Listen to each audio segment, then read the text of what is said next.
Hello friends, स्वागत है आप सभी का आपके अपने चैनल लोकस एडवर्स पे। तो कैसा रहा आपका एसबीआई पीओ का फर्स्ट शिफ्ट का पेपर। तो इस वीडियो में हम इस एग्ज़ाम का डिटेल्ड रिव्यू करेंगे और एग्ज़ाम का एनालिसिस करेंगे इंग्लिश, क्वांट और रीजनिंग का, और कट ऑफ भी हम प्रेडिक्ट करने की कोशिश करेंगे। मेरे आज तक के सारे कट ऑफ लगभग सही रहे हैं, चाहे वो आरबीआई ग्रेड बी का हो, चाहे वो पिछले साल के एसबीआई पीओ का हो, या फिर ईसीजीसी या फिर एनआईएसीएल का हो।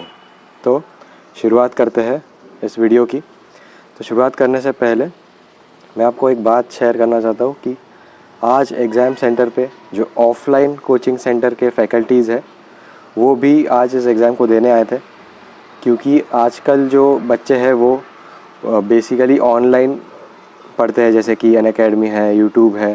तो इन ऑनलाइन प्लेटफॉर्म्स पर लोग ज़्यादा स्टडी करते हैं, प्रेफर करते हैं। तो इसलिए ऑफलाइन कोचिंग सेंटर वाले ख़ुद को अपग्रेड करने के लिए आज एग्ज़ाम सेंटर पे पहुंचे थे और इन्होंने भी आज का एग्ज़ाम दिया था। तो शुरुआत करते हैं इंग्लिश के सेक्शन की। तो इंग्लिश का जो आरसी था वो एक मतलब कह सकते हैं कि एक रैट्स जो तबाही फैलाते हैं अपने प्लांट्स की, तो उस पर एक पैसेज था, काफ़ी लेंदी टाइप का पैसेज था। उसमें काफ़ी सारे स्टैटिस्टिक्स थे और मतलब वही फिर जिन्होंने वो स्पीडीली पढ़ा होगा तो वो आरसी अच्छे से अटेम्प्ट कर पाए होंगे। और ग्रामर का सेक्शन काफ़ी इजी था, एरर डिटेक्शन और एक वर्ड रिप्लेसमेंट वाला था, वो भी काफ़ी इजी थे। मेरे ख्याल से 5-6 सवाल थे एरर के और 5 सवाल वर्ड रिप्लेसमेंट। और फिर उसके बाद अपना वर्ड रीअरेंजमेंट के ऊपर भी 4 से 5 सवाल थे, वो बीएसी सीबीए मतलब वर्ड्स को सेंटेंस में अरेंज करने का। तो इंग्लिश का आरसी थोड़ा बड़ा था, बाकी जो ग्रामर था वो इजी था। अब बात करते हैं कॉन्ट की। हाँ, इंग्लिश में अगर आप 25 के आसपास अटेम्प्ट कर लेते हो तो वो काफ़ी अच्छे अटेम्प्ट माने जाएंगे। तो उसके बाद आया कॉन्ट सेक्शन। तो उसमें कॉन्ट सेक्शन में जो डीआई थे वो काफ़ी इजी, मैं कहना चाहूँगा इजी टाइप का था। 2 डीआई, एक रॉटन टोमेटोज़ के ऊपर था, मतलब टोमेटोज़ फिर उसमें से कितने रॉटन है, फिर उसका सेलिंग प्राइस दिया था। तो ऐसा करके वो काफ़ी मतलब एक लाइन के उसके क्वेश्चंस थे। हाँ, 1-2 क्वेश्चन उसके बड़े थे और एक था लाइन बार ग्राफ वाला, एक था जिसमें वो एक्स और वाई का था और इसमें विमेन का कुछ था question, X Y A B C D E. तो उसके क्वेश्चंस जो थे वो थोड़े बड़े थे कंपैरेटिवली, बट वो डीआई नॉर्मली मतलब इजी था। एनआईएसीएल में जो डीआई पूछे थे उससे थोड़ा इजी था। और बाकी एरिथमेटिक के क्वेश्चन मतलब 2-3 लाइन के थे, इजी क्वेश्चंस थे। एक वो कॉइन्स एंड डिनोमिनेशन वाला क्वेश्चन था, उसमें आंसर उसका 15 आ रहा था। और जो हाँ नंबर सीरीज़ थी वो भी काफ़ी इजी थी, मतलब इंटू 6 -1 इंटू 5 -1 इंटू 4 -1 ऐसा कुछ उसका था। 104 इंटू 2 -1 ऐसा कुछ उसका आंसर आ रहा था।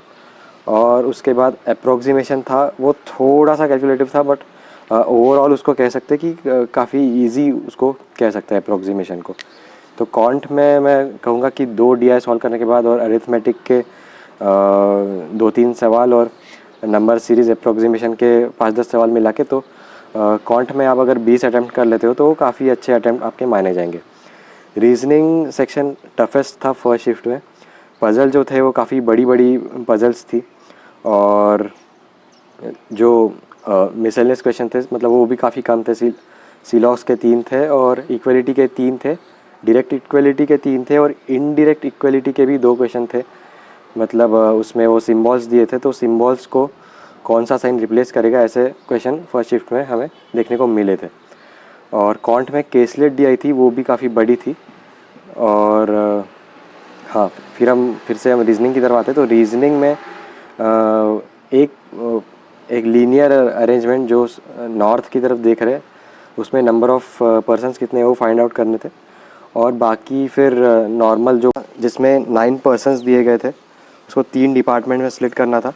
तो एक में 4 आ रही थी, एक में 3 और एक में 2। तो ऐसा कुछ पज़ल था। और बाद में फिर सिलॉग्स में ओनली फ्यू वाला भी सिलॉग्स था, और इक्वलिटी काफ़ी इजी था, स्ट्रेट फॉरवर्ड था, उसमें कुछ इतना ट्विस्ट नहीं था। तो ओवरऑल अगर आप मिसलेनियस के 6-7 क्वेश्चन, पज़ल 2 ऐसा करके 2 पज़ल्स, और फिर एक डायरेक्शन वाला था, वो भी काफ़ी इजी था। उसमें एक ऑड मैन आउट पूछा गया था, तो सारे नॉर्थ ईस्ट वाले थे और एक नॉर्थ वेस्ट वाला था, ऐसा कुछ लॉजिक था उसमें।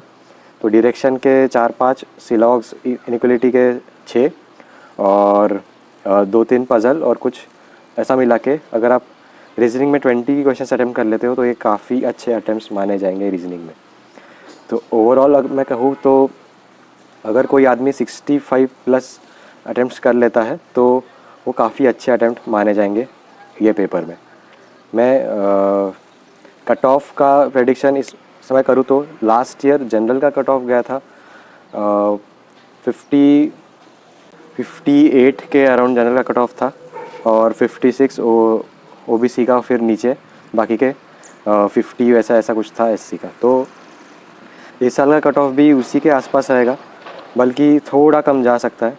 तो मैं प्रेडिक्ट करूँगा इसका कट ऑफ 54 से लेके 58 के बीच में जनरल का कट ऑफ रहेगा इस बार का, और ओबीसी का रहेगा 51 टू 54 के बीच में, और उसके नीचे फिर 4 to 5 मार्क्स नीचे एससी, और उसके भी 4 to 5 मार्क्स नीचे एसटी का।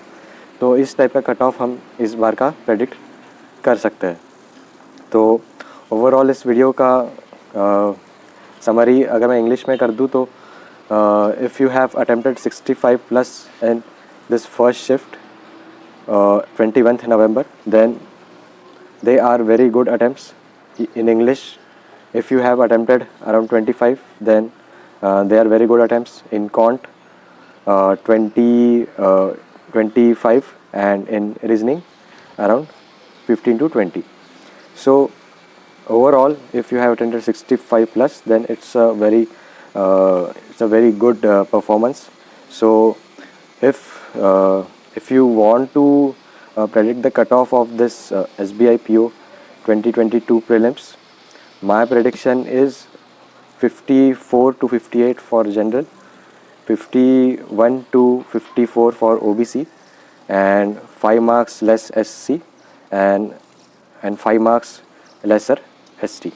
So this is my cutoff prediction for SBI PO.